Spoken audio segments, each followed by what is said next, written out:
Nah pemirsa, sore ini saya kembali mengajak melihat pemirsa Tribun Sumsel ini sungai yang unik di Kabupaten Pathlawang. Mengapa sungai ini unik pemirsa? Mungkin pemirsa sekilas bisa melihat warna dari sungai ataupun batu yang ada di sungai ini. Jelaskan pemirsa warnanya. Warnanya agak keoren-orenan pemirsa, karena memang sungai ini mengandung belerang, dimana kalau kita cobain, kita cicip, itu rasanya asam kepahitan pemirsa sungai ini. Jadi kalau kita cobain nih, asli nggak enak pemirsa sungai airnya. Apalagi kalau sampai terkena mata, air ini akan sangat perih di mata, terasa sangat perih pemirsa. Kayak kita kalau lagi mandi di laut biasanya.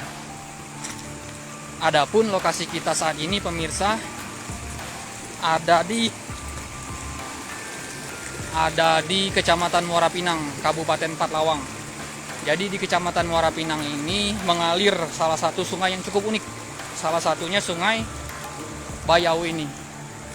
Nah, selain Sungai Bayau ini juga ada Sungai Putih pemirsa, di mana warna ini airnya itu putih seperti biasa, kan tetapi rasanya juga sama seperti Sungai Bayau ini.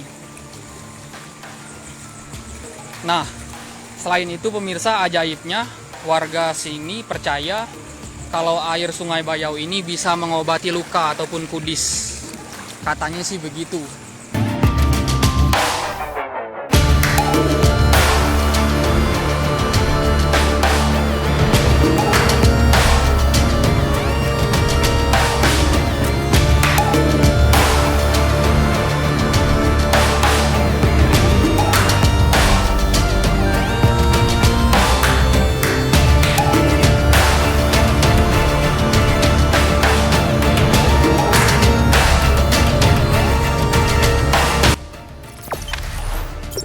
Jangan lupa subscribe, share, komen, dan like ya.